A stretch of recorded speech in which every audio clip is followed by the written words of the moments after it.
नमस्कार दोस्तों, स्वागत है आपका लेट्स स्टडी यूट्यूब चैनल पर। तो आज हम सीडीपी का पार्ट 6 देखेंगे। इसके पहले 5 पार्ट्स हम कंप्लीट कर चुके हैं जो कि ऑलरेडी अपलोडेड है। तो ये हमारा पार्ट 6 रहेगा जिसमें 50 क्वेश्चंस हम एमसीक्यू सॉल्व करेंगे चाइल्ड डेवलपमेंट एंड पेडागोजी के। तो चलिए स्टार्ट करते हैं। तो हमारा पहला क्वेश्चन है यहाँ पर, बालक के सीखने के लिए आकलन और अनुदेश के बीच के दृढ़ीकरण द्वारा सीखने को प्रभावित करता है। तो इसमें से जो है कौन इनको इस चीज़ को प्रभावित करता है? पहला ऑप्शन है अंतर भिन्नता, ऑप्शन सी आवश्यकता, ऑप्शन डी संबंधों। तो इसका जो राइट आंसर होगा ऑप्शन डी, यानी कि संबंधों को से ये प्रभावित होते हैं। तो अगला क्वेश्चन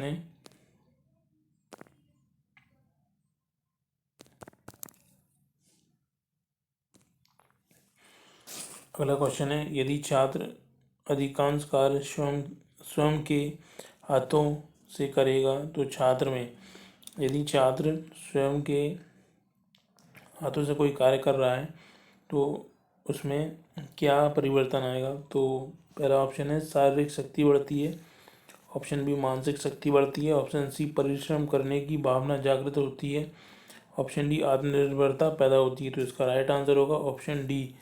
अगर कोई बच्चा खुद से कोई कार्य करता है तो वह आत्मनिर्भरता उसमें पैदा होगी।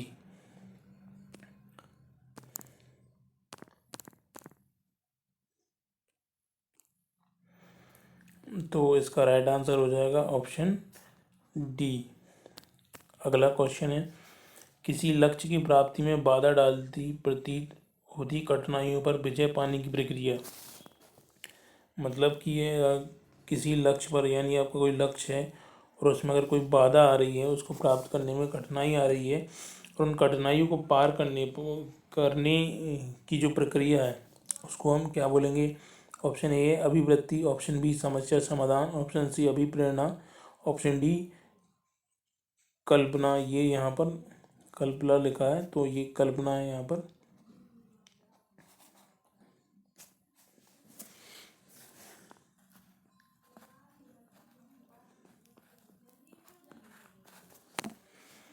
तो इसका जो राइट आंसर होगा वो ऑप्शन नंबर बी, यानी समस्या समाधान। समस्या समाधान में बच्चा कठिनाइयों को पार करते हुए आगे बढ़ता है, यानी समस्याओं का समाधान करता है। अगला क्वेश्चन है, तर्क का मूल्यांकन कर सकता है। तो तर्क का मूल्यांकन बच्चा किस स्टेज में करेगा? तो ये जीन पियाजे की स्टेजेस हैं, जिसमें संवेदी प्रेरक आपकी पहली स्टेज है जो 0 से 2 वर्ष होती है। इसके बाद आपकी 2 से 7 वर्ष, जिसको हम बोलते हैं पूर्व संक्रियात्मक अवस्था, ये आपकी 2 से 7 वर्ष होती है। मूर्त संक्रियात्मक अवस्था होती है 7 से 12 वर्ष, और आपकी जो आखिरी स्टेज होती है वो होती है 12 वर्ष के बाद तक। ठीक है, जो आपकी औपचारिक संक्रियात्मक अवस्था होती है वो 12 वर्ष के बाद तक होती है। तो इसका जो राइट आंसर होगा वो होगा ऑप्शन नंबर ए, यानी कि इसका जो राइट आंसर होगा ऑप्शन सी, यानी औपचारिक संक्रियात्मक अवस्था में बच्चा तर्कों का मूल्यांकन करने लगता है, यानी तर्क वितर्क करने लगता है। तो इसका राइट आंसर होगा ऑप्शन सी, यानी औपचारिक संक्रियात्मक अवस्था में बच्चा तर्क का मूल्यांकन कर सकता है। जो स्टेज हैं वो जीन पियाजे द्वारा दी गई हैं। अगला क्वेश्चन है, समावेशी शिक्षा की प्रक्रिया सामान्यीकरण में निहितार्थ है। तो देखिए, सामाजिक बेसिक शिक्षा में सामान्यीकरण का क्या मतलब है ये बताना है। तो ऑप्शन ए है प्रतिभाशाली तथा सामान्य बालकों को कार्य सीखने के अलग अलग सामाजिक वातावरण की व्यवस्था करना। ऑप्शन बी है प्रतिभाशाली तथा सामान्य बालकों को कार्य सीखने के लिए सामान्य सामाजिक वातावरण की व्यवस्था करना। ऑप्शन सी है प्रतिभाशाली तथा सामान्य बालकों की सीमाओं का निर्धारण करना। असमर्थ बालकों को खेल, भ्रमण, व्यायाम आदि कठोर क्रियाओं से दूर रखना। तो देखिए ये दोनों तो बिल्कुल गलत ही हैं, तो इसका जो राइट आंसर होगा ऑप्शन बी इसका राइट आंसर होगा। प्रतिभाशाली तथा सामान्य बालकों को कार्य सीखने के लिए सामान्य समाजीकरण वातावरण की व्यवस्था करना। समावेशी शिक्षा की प्रक्रिया में सामान्यकरण का अर्थ है ऑप्शन बी इसका राइट आंसर होगा। अगला क्वेश्चन देखते हैं। मानसिक क्रियाएं किस अवस्था में चरमोत्कर्ष पर होती हैं? जो मानसिक क्रियाएं होती हैं आपकी मेंटल एक्टिविटीज़, वो किस अवस्था में चरमोत्कर्ष पर होती हैं? तो ऑप्शन ए बाल अवस्था में, ऑप्शन बी किशोर अवस्था में, ऑप्शन सी वृद्धावस्था में, ऑप्शन डी प्रौढ़ावस्था में। तो इसका जो राइट आंसर होगा ऑप्शन डी यानी कि प्रौढ़ अवस्था में आपकी मानसिक क्रियाएं चरमोत्कर्ष पर होती हैं। अगला क्वेश्चन देखते हैं। बाल अवस्था में बालक में विकास होता है। जो बाल अवस्था होती है उसमें बालक में कौन सा विकास होता है? ऑप्शन ए नकारात्मक दृष्टिकोण का, ऑप्शन बी पारिवारिक दृष्टिकोण का, ऑप्शन सी सकारात्मक दृष्टिकोण का, ऑप्शन डी तर्कात्मक दृष्टिकोण। तो इसका जो राइट आंसर होगा वो होगा ऑप्शन सी यानी सकारात्मक दृष्टिकोण का उसमें विकास होगा बाल्यावस्था में। अगला क्वेश्चन देखते हैं। विकलांग बालकों से हम समझते हैं कि जो विकलांग बालक होते हैं वो उनसे हम क्या समझते हैं, मतलब वो क्या होते हैं? ऑप्शन ए जिनकी बुद्धि सामान्य से कम हो, ऑप्शन बी जिनकी बुद्धि सामान्य से अधिक हो, ऑप्शन सी जो पढ़ने में ध्यान अधिक लगाते हैं, ऑप्शन डी जो शारीरिक दोष रखते हैं। तो इसका राइट आंसर होगा ऑप्शन डी जिनमें शारीरिक दोष होता है उन बच्चों को हम विकलांग बच्चे कहते हैं। तो इसका ऑप्शन डी राइट आंसर हो जाएगा। अगला क्वेश्चन देखते हैं। एक स्कूल से भागने वाले बालक के अध्ययन की सर्वाधिक उपयोगी विधि है। कोई बच्चा स्कूल से भाग जाता है तो उसका अध्ययन की जो सर्वाधिक उपयोगी विधि होगी वो क्या होगी? ऑप्शन ए है सर्वेक्षण विधि, ऑप्शन बी प्रयोगात्मक विधि, option c case study, option d प्रश्नावली। तो इसका जो राइट आंसर होगा वो होगा ऑप्शन नंबर सी यानी कि केस स्टडी हम उस बच्चे की करेंगे, पता करेंगे कि वो बच्चा क्यों क्लास से भाग जाता है। तो ये जो है केस स्टडी विधि में उसका अध्ययन करेंगे। अगला क्वेश्चन है। प्रयोगात्मक विधि कक्षा का एक बालक अपने छोटे भाई से ईर्ष्या करने लगता है क्योंकि एक बच्चा है, दो भाई हैं, इनमें एक छोटा भाई जो है प्रयोगात्मक विधि में जो विधि कक्षा में अच्छा परफॉर्मेंस करता है तो उसका जो बड़ा भाई है उससे ईर्ष्या करने लगता है। तो इसका क्या होगा, क्यों करता है? माता पिता छोटे भाई को अधिक प्यार करते थे, भाई छोटा था, छोटा भाई प्रतिभाशाली था, भाई को माता पिता के ध्यान की अधिक आवश्यकता थी। तो इसका जो राइट आंसर होगा ऑप्शन सी यानी कि छोटा भाई प्रतिभाशाली था। अगला क्वेश्चन है। शिक्षा मनोविज्ञान का विषय क्षेत्र नहीं है। तो यहाँ पर नहीं है पर ध्यान देना है।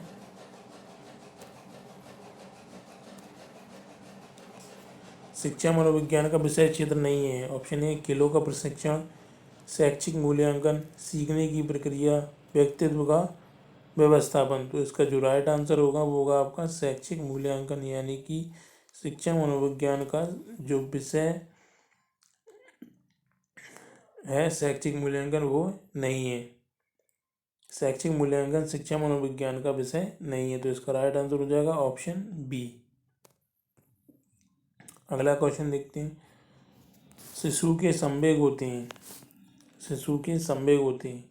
ऑप्शन ए स्थिर और स्पष्ट, ऑप्शन बी अस्थिर और स्पष्ट, ऑप्शन सी अस्थिर एवं अस्पष्ट, ऑप्शन डी स्थिर एवं अस्पष्ट। तो इसका जो राइट आंसर होगा ऑप्शन नंबर ए यानी स्थिर और स्पष्ट। शिशु के जो संवेग होते हैं वो स्थिर और स्पष्ट होते। अगला क्वेश्चन है।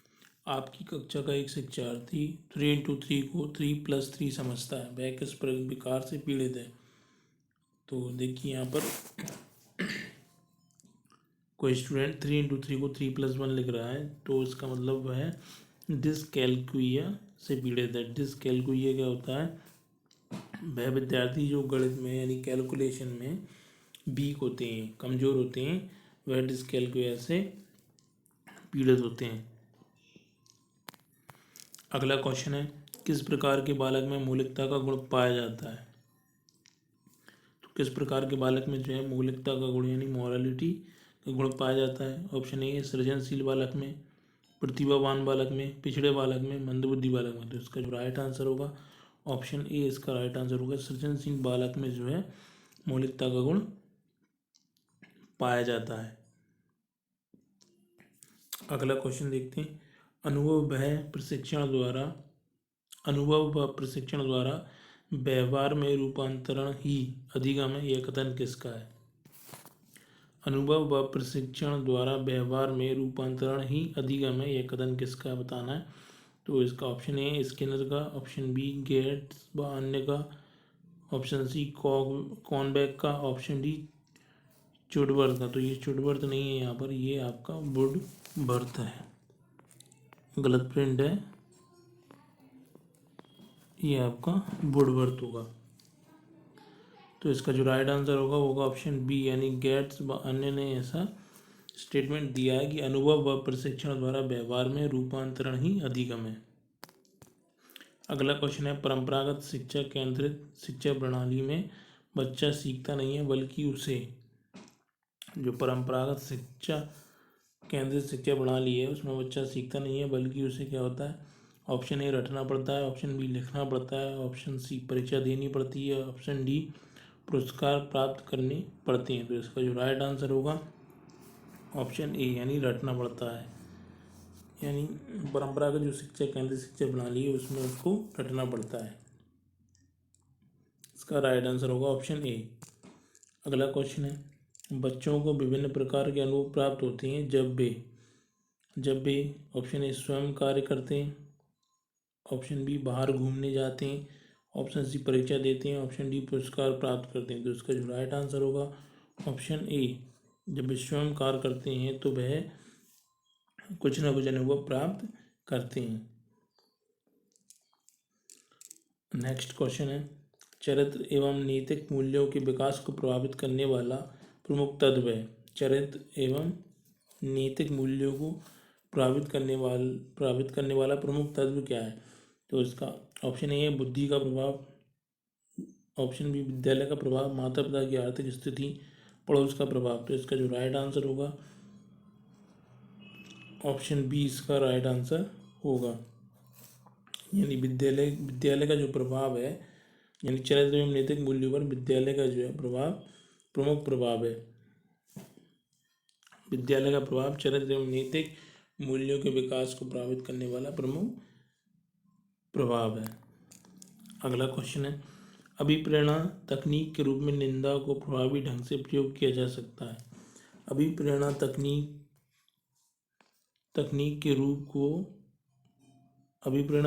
के रूप में निंदा को प्रभावी ढंग से यानी सही तरीके से अभिप्रेरणा को प्रभावी ढंग से प्रयोग किया जा सकता है। ऑप्शन ए निंदा से पूर्व छात्रों के सकारात्मक प्रयासों की पहचान द्वारा, बालक की गलती के साथ साथ दूसरे कारकों को भी दोषी ठहराना, अपमानजनक भाषा के स्थान पर निंदा में लिए अच्छी भाषा का प्रयोग करना, उपरोक्त सभी। तो इसका जो राइट आंसर होगा ऑप्शन डी यानी हम इन सभी का उपयोग करके हम जो है अभिप्रेरणा को हम जो है एक प्रभावी बना सकते हैं। अगला क्वेश्चन है, सैद्धांतिक रूप से रचनावाद शिक्षार्थियों को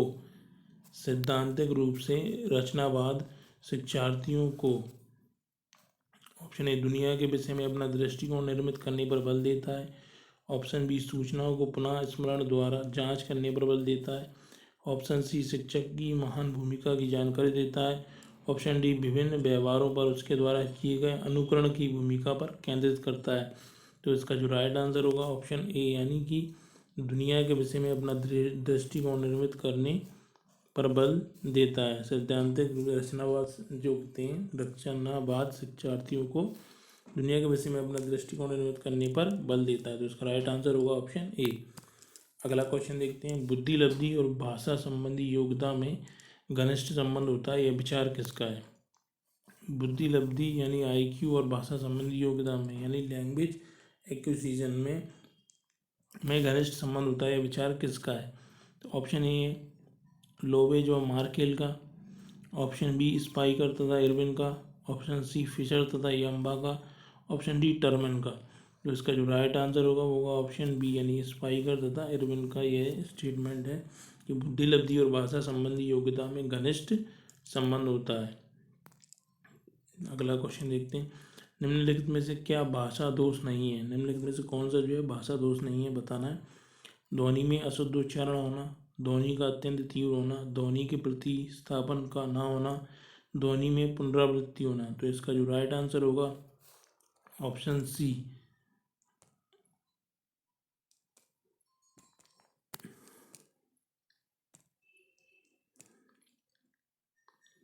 तो इसका जो राइट आंसर होगा ऑप्शन सी इसका राइट आंसर होगा, यानी ध्वनि के प्रतिस्थापन का ना होना बुद्धि का वो सॉरी भाषा का दोष नहीं है। तो भाषा का दोष क्या नहीं है कि ध्वनि के प्रतिस्थापन का ना होना। अगला क्वेश्चन देखते हैं, बुद्धि के बहुकारक सिद्धांत के मुख्य समर्थक थर्नडाइक थे, निम्नलिखित में से के अनुरूप है। तो क्वेश्चन है, बुद्धि के बहुकारक सिद्धांत के मुख्य समर्थक थर्नडाइक थे, निम्न में से कौन सा कथन इस सिद्धांत के अनुरूप है? ऑप्शन ए, बुद्धि कई तत्वों का समूह होती है और प्रत्येक तत्व में कोई सूक्ष्म योग्यता निहित होती है। तो ये तो बिल्कुल सही है, कई तत्वों का समूह होती है बुद्धि, कई तरह की बुद्धि होती है। कुछ मानसिक क्रियाओं में एक प्रमुख तत्व सामान्य रूप से विद्यमान होता है, जो उन क्रियाओं के कई ग्रुप होते हैं उनमें अपना एक प्रमुख तत्व होता है। व्यक्ति का बौद्धिक व्यवहार अनेक स्वतंत्र योग्यताओं पर निर्भर करता है, किंतु इस स्वतंत्र योग्यताओं का क्षेत्र सीमित होता है। सभी प्रकार के मानसिक कार्यों में दो प्रकार की मानसिक योग्यता की आवश्यकता होती है, प्रथम सामान्य मानसिक योग्यता, द्वितीय विशिष्ट मानसिक योग्यता। तो इसका जो राइट आंसर होगा वो होगा आपका ऑप्शन ए, यानी बुद्धि कई तत्वों का समूह होती है और प्रत्येक तत्व में कोई सूक्ष्म योग्यता निहित होती है। ऑप्शन डी क्यों नहीं होगा? क्योंकि ये जो है आपका टू फैक्टर थ्योरी है, ये बहुकारक सिद्धांत पर नहीं है, ये टू फैक्टर थ्योरी का स्टेटमेंट है, ऑप्शन डी। तो इसका राइट आंसर होगा ऑप्शन ए। अगला क्वेश्चन है, क्रिस्टलाइज्ड संबंधित है, क्रिस्टलाइज्ड संबंधित है। ऑप्शन ए, मानसिक विकार को समझने की एक सामान्य योग्यता है। ऑप्शन बी, व्यवहार संबंधी विकारों को दूर करने से संबंधित एक सामान्य योग्यता है। ऑप्शन सी, अनुभव अधिगम तथा वातावरण संबंधी कारकों पर आधारित एक सामान्य योग्यता है। ऑप्शन डी, पठन विकार पर आधारित एक सामान्य योग्यता। एक ही कक्षा शिक्षण का निष्पादन भिन्न भिन्न होता है। तो इसका जो राइट आंसर होगा ऑप्शन सी इसका राइट आंसर हो जाएगा कि अनुभव अधिगम तथा वातावरण संबंधी कारकों पर आधारित एक सामान्य योग्यता है। तो क्रिस्टलाइज किससे संबंधित है कि अनुभव अधिगम तथा वातावरण संबंधी कारकों पर आधारित एक सामान्य योग्यता है। अगला क्वेश्चन देखते हैं, निम्नलिखित में से कौन सा कारण इसके लिए सर्वाधिक उत्तरदायी हो सकता है? यानी किसके लिए? यहाँ पर थोड़ा प्रिंट मिसप्रिंट हो गया है। तो निम्नलिखित में से कौन सा कारण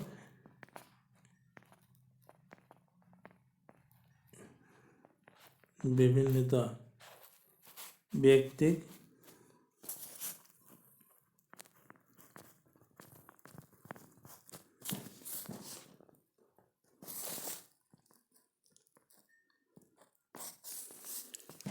व्यक्तिक भिन्नता है ना, निम्नलिखित में से कौन सा कारण व्यक्तिक भिन्नता के लिए सर्वाधिक उत्तरदायी हो सकता है? तो ऑप्शन ए है शिक्षार्थियों की बुद्धि में अंतर, ऑप्शन बी शिक्षार्थियों के अभिप्रेरण में अंतर, ऑप्शन सी है शिक्षार्थियों की रुचि में अंतर, ऑप्शन डी शिक्षार्थियों की शारीरिक शक्ति में अंतर। तो इसका जो राइट आंसर होगा ऑप्शन ए इसका राइट आंसर होगा, शिक्षार्थियों की बुद्धि में अंतर से ही व्यक्तिक भिन्नता आती है ना। सभी बच्चों की जो है अलग अलग बुद्धि लब्धि होती है, अलग अलग मानसिकता होती हैं, तो अलग अलग बुद्धि होती है। तो व्यक्तिक भिन्नता यही बुद्धि के अंदर से आती है। तो इसका राइट आंसर होगा ऑप्शन ए। अगला क्वेश्चन है, बाल केंद्रित शिक्षा द्वारा निम्नलिखित में से क्या संभव नहीं हो सकता। बाल केंद्रित शिक्षा द्वारा निम्नलिखित में से क्या संभव नहीं हो सकता। बाल मनोविज्ञान की सहायता से बच्चों के पाठ्यक्रम में सुधार। ऑप्शन बी, प्रत्येक बालक पर शिक्षक द्वारा विशेष ध्यान दिया जाना। ऑप्शन सी, प्रत्येक बालक पर पृथक रूप से ध्यान नहीं दिया जाना। ऑप्शन डी, प्रत्येक बालक की विशेष आवश्यकताओं को समझना। तो इसका जो राइट आंसर होगा ऑप्शन सी इसका राइट आंसर होगा। प्रत्येक बालक पर पृथक रूप से ध्यान नहीं दिया जाना बाल केंद्रित शिक्षा में संभव नहीं हो पाता है। अगला क्वेश्चन है, अधिगम पर व्यक्तिक तथा वातावरण से संबंधित कारकों का प्रभाव किस अवस्था तक पड़ता है। अधिगम पर व्यक्तिक तथा वातावरण से संबंधित कारकों का प्रभाव किस अवस्था तक पड़ता है। ऑप्शन ए, पूर्व अवस्था तक। ऑप्शन बी, बाल्य अवस्था तक। ऑप्शन सी, किशोर अवस्था तक। ऑप्शन डी, संपूर्ण जीवन। तो इसका जो राइट आंसर होगा ऑप्शन नंबर डी, यानी संपूर्ण जीवन जो है अधिगम पर व्यक्तिक तथा वातावरण का प्रभाव पड़ता है। अगला क्वेश्चन है, लैंगिक भेदभाव के कारण छात्राओं की मनोदशा पर पड़ने वाला प्रभाव है। ऑप्शन ए, उनका मन स्कूल जाने के लिए नहीं करता है, वे स्कूल में जाकर प्रसन्न रहने लगती हैं। ऑप्शन सी, वे घर तथा स्कूल में मनमानी करने लगती हैं। ऑप्शन डी, वे परीक्षा में सफल होने लगती हैं। तो इसका जो राइट आंसर होगा ऑप्शन ए, यानी उनका मन स्कूल जाने के लिए नहीं करता है अगर लैंगिक भेदभाव किया जाए तो ऑप्शन ए इसका राइट आंसर होगा। अगला क्वेश्चन है, मानसिक रूप से पिछड़े बालक की समस्या नहीं है। इसमें से नहीं है बताना है हमें। मानसिक रूप से पिछड़े बालक की समस्या इसमें से कौन सी नहीं है। ऑप्शन ए, असफलता का भय ना होना, धीमी गति से सीखना, आत्मविश्वास में कमी, सीमित संप्रेषण। तो इसका जो राइट आंसर होगा ऑप्शन ए, यानी असफलता का भय ना होना मानसिक रूप से पिछड़े बालक की समस्या नहीं है। अगला क्वेश्चन है, आपकी कक्षा का एक बच्चा किसी समस्या को समझने का प्रयास कर रहा है, आप उस बच्चे के विषय में क्या कहेंगे।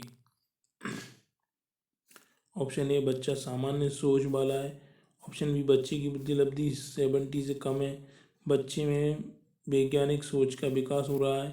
बच्चे का मन पढ़ाई में ना लगकर इधर उधर की बातों में लगा रहता है। तो इसका जो राइट आंसर होगा ऑप्शन सी, यानी बच्चे में वैज्ञानिक सोच का विकास हो रहा है अगर वो किसी समस्या को समझने का प्रयास कर रहा है, यानी खुद से वो किसी समस्या को समझने का प्रयास कर रहा है, इसका मतलब बच्चे में वैज्ञानिक सोच का विकास हो रहा है। तो इसका राइट आंसर होगा ऑप्शन सी।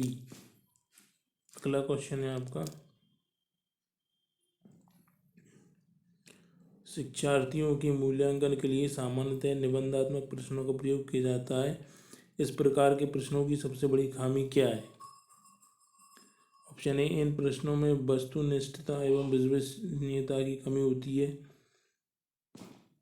ये प्रश्न विद्यार्थी के लेखन कौशल की जांच के लिए सही नहीं होते हैं। इन प्रश्नों की सहायता से किसी प्रकार का मूल्यांकन संभव नहीं है। इन प्रश्नों से कल्पनाशीलता का विकास होता है। तो इसका जो राइट आंसर होगा ऑप्शन ए, यानी इन प्रश्नों में वस्तुनिष्ठता एवं विश्वसनीयता की कमी होती है। निबंधात्मक प्रश्नों से में वस्तुनिष्ठता एवं विश्वसनीयता की कमी होती है। इसका राइट आंसर हो जाएगा ऑप्शन ए। अगला क्वेश्चन है, आप एक शिक्षक के रूप में नियुक्त होकर किसी विद्यालय में जाते हैं।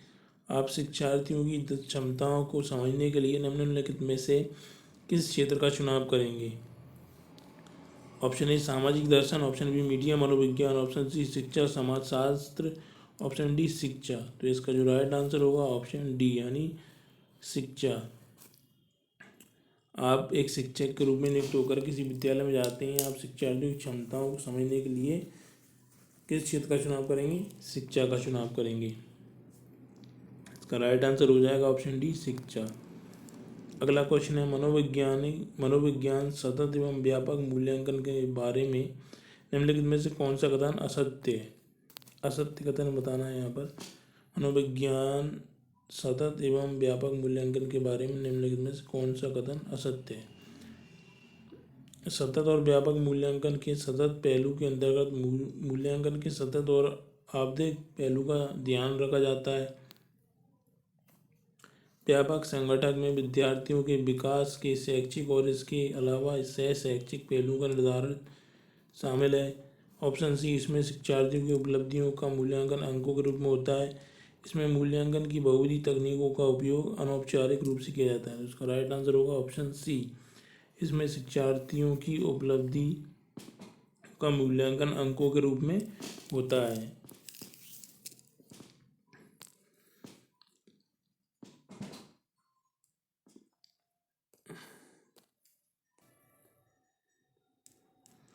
अगला क्वेश्चन है, आप अपनी कक्षा में अधिगम की गति तेज कर सकते हैं यदि। तो आप अपनी कक्षा में अधिगम की गति तेज कैसे कर सकते हैं। ऑप्शन ए, वास्तविक दुनिया से उदाहरणों को कक्षा में लाया जाए जिसमें शिक्षार्थी एक दूसरे से अंतःक्रिया करें और शिक्षक उस प्रक्रिया को सुगम बनाए। ऑप्शन बी, कक्षा में अधिक से अधिक शिक्षा सामग्री का प्रयोग किया जाए। शिक्षक विभिन्न प्रकार के व्याख्यान और स्पष्टीकरण का प्रयोग करें। कक्षा में आवधिक परीक्षाओं का ध्यान दिया जाए। तो इसका जो राइट आंसर होगा ऑप्शन ए, यानी वास्तविक दुनिया से उदाहरणों को कक्षा में लाया जाए जिसमें शिक्षार्थी एक दूसरे से अंतःक्रिया करें और शिक्षक उस प्रक्रिया को सुगम बनाए। तो इसका राइट आंसर होगा ऑप्शन ए। अगला क्वेश्चन है, बालक की रुचि विद्यालय में बढ़ाने के लिए क्या किया जाना चाहिए। ऑप्शन ए, विद्यालय का वातावरण बालक के अनुकूल किया जाना चाहिए। बालक को विद्यालय में रोक कर रखा जाना चाहिए। बालक के माता पिता को विद्यालय आने से रोका जाना चाहिए। बालक की सभी शैक्षिक गतिविधियों माता पिता द्वारा संपन्न किया है। तो ये तीनों ऑप्शन यहाँ पर गलत हैं। इसका जो राइट आंसर होगा ऑप्शन ए, यानी विद्यालय का वातावरण बालक के अनुकूल बनाना चाहिए जिससे बालक की रुचि विद्यालय में बनी रहे। अगला क्वेश्चन है, जब किसी क्रिया को बार बार दोहराया जाता है तो स्वाभाविक उद्दीपक भी वही क्रिया देने लगता है जो स्वाभाविक उद्दीपक देता है। यह अधिगम का निम्नलिखित में से कौन सा सिद्धांत है। तो इसका जो राइट आंसर होगा ऑप्शन बी, यानी शास्त्रीय अनुबंध सिद्धांत। और ये किसने दिया था, ये दिया था आपका पावलोव ने।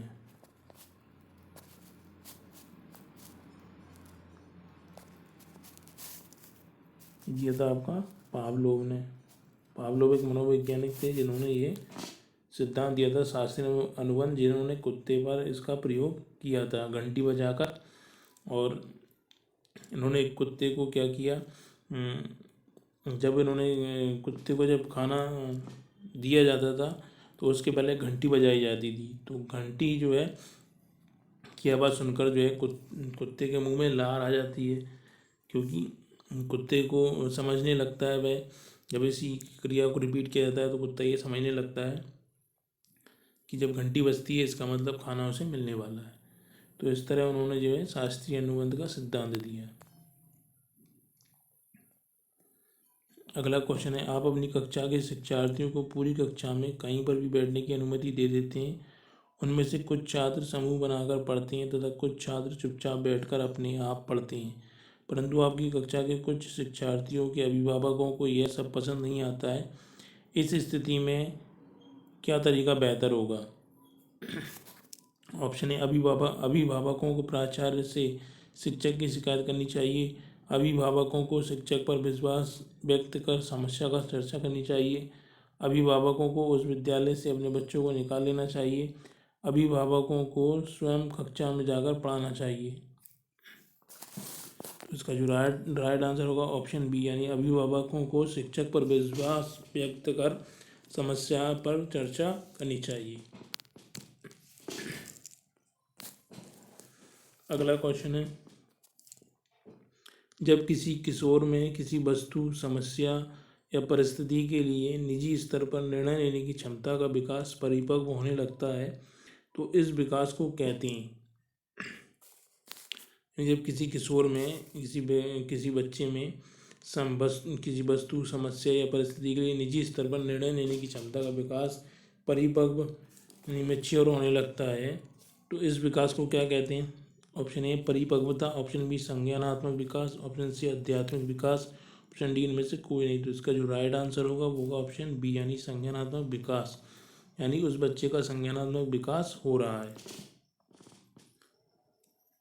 अगला क्वेश्चन है, आपकी कक्षा का एक शिक्षार्थी पढ़ने में बहुत तेज है। वह 7वीं कक्षा में होते हुए भी 10वीं कक्षा के विषयों को आसानी से समझ लेता है। उसकी इस व्यक्तिगत भिन्नता का कारण क्या है? तो उसका राइट आंसर होगा ऑप्शन बी यानी उसकी विशिष्ट योग्यता। अगला क्वेश्चन है,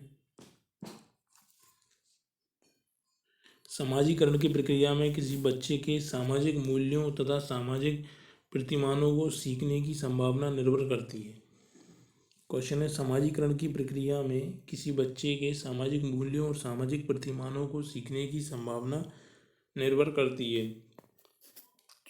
ऑप्शन ए बच्चे की शारीरिक वृद्धि पर, ऑप्शन बी बच्चे के साथी समूह पर, ऑप्शन सी बच्चे के घर के पास स्थित मंदिर पर, ऑप्शन डी स्कूल की इमारत पर। तो इसका जो राइट आंसर होगा ऑप्शन बी यानी बच्चे के साथी समूह पर। बच्चे का साथी समूह जितना अच्छा होगा उतना ही बच्चे की जो है मानसिकता होगी। अगला क्वेश्चन है, संवेगों का शिक्षा में महत्व नहीं है। इसमें नहीं है बताना है, संवेगों का शिक्षा में कौन सा महत्व नहीं है। शिक्षार्थियों में अध्ययन के प्रति रुचि पैदा करना, ये तो है संवेगों का महत्व। शिक्षार्थियों में समाज के अनुकूल व्यवहार करने की क्षमता पैदा करने में, शिक्षार्थियों को असभ्य बनने में, ये भी है। शिक्षार्थियों को शिष्ट बनने में, ये भी है। तो इसका जो राइट आंसर होगा ऑप्शन बी यानी कि ऐसा ये नहीं है। शिक्षार्थियों में समाज के अनुकूल व्यवहार करने की क्षमता पैदा हम संवेगों द्वारा नहीं कर सकते। तो इसका जो राइट आंसर होगा ऑप्शन बी।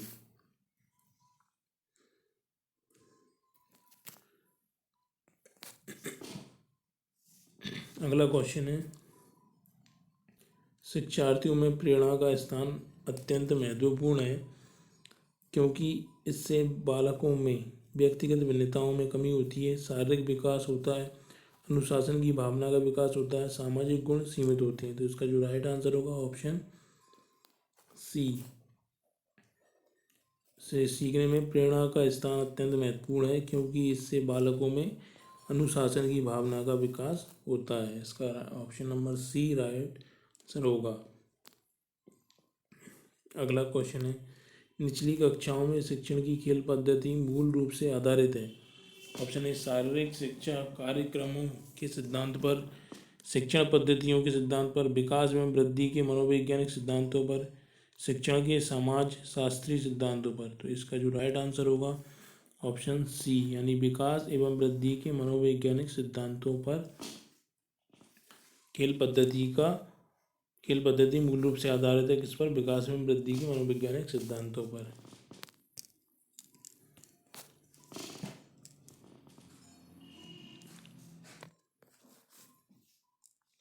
अगला क्वेश्चन है, किसी कक्ष में सीखने को प्रभावित करने वाला महत्वपूर्ण घटक। किसी कक्ष में सीखने को प्रभावित करने वाला महत्वपूर्ण घटक। ऑप्शन ए कक्ष का आर्थिक वातावरण, ऑप्शन बी कक्ष का प्रशासनिक वातावरण, ऑप्शन सी कक्ष का मनोवैज्ञानिक वातावरण, ऑप्शन डी कक्ष का सामाजिक वातावरण। तो इसका जो राइट आंसर होगा वो होगा आपका ऑप्शन सी यानी कक्ष का मनोवैज्ञानिक वातावरण अच्छा है तो कक्ष में सीखना जो है आसान होगा। तो किसी कक्ष में सीखने को प्रभावित करने वाला महत्वपूर्ण घटक क्या है? कक्ष का मनोवैज्ञानिक वातावरण। अगला क्वेश्चन है, समावेशी शिक्षा का मुख्य उद्देश्य है। समावेशन, विशेष शिक्षा, सामान्य व्यवस्था, वितरित व्यवस्था। इसका राइट आंसर होगा ऑप्शन ई यानी समावेशन ही समावेशी शिक्षा का मुख्य उद्देश्य है, यानी कि सभी को समान मानते हुए चलना, सभी को समान मानते हुए शिक्षण देना। अगला क्वेश्चन है, यहाँ पर आपको खालिस्तान से ग्रस्त बालक गणित से संबंधित समस्याएं प्रदर्शित करता है। तो देखिए इसका जो राइट आंसर होगा वो होगा डिसकैलकुलिया से ग्रस्त बालक गणित से संबंधित समस्याओं को प्रदर्शित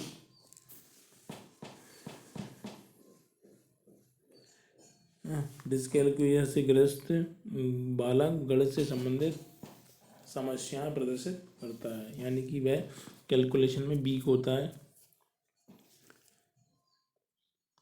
इसका राइट आंसर हो जाएगा बी। अगला क्वेश्चन है बुद्धि परीक्षण में, यहाँ पर खाली स्थान रहेगा।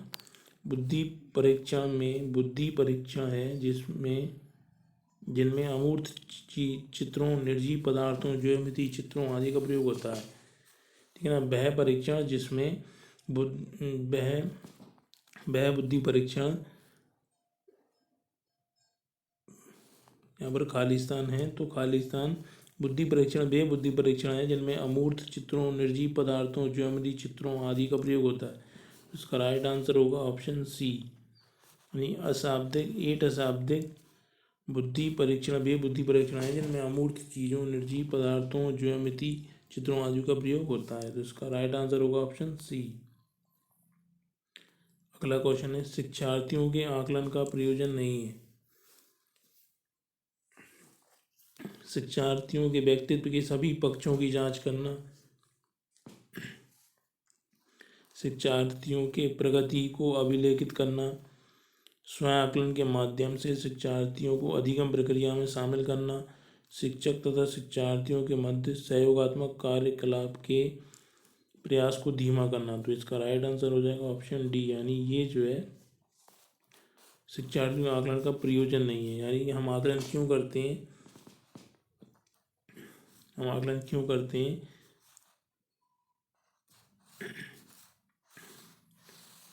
उससे हम ये नहीं जांचते हैं कि शिक्षक तथा शिक्षार्थी के मध्य सहयोगात्मक क्रियाकलाप है या नहीं, चल रहा है अच्छा है या नहीं, तो ये इससे हम आकलन नहीं करते।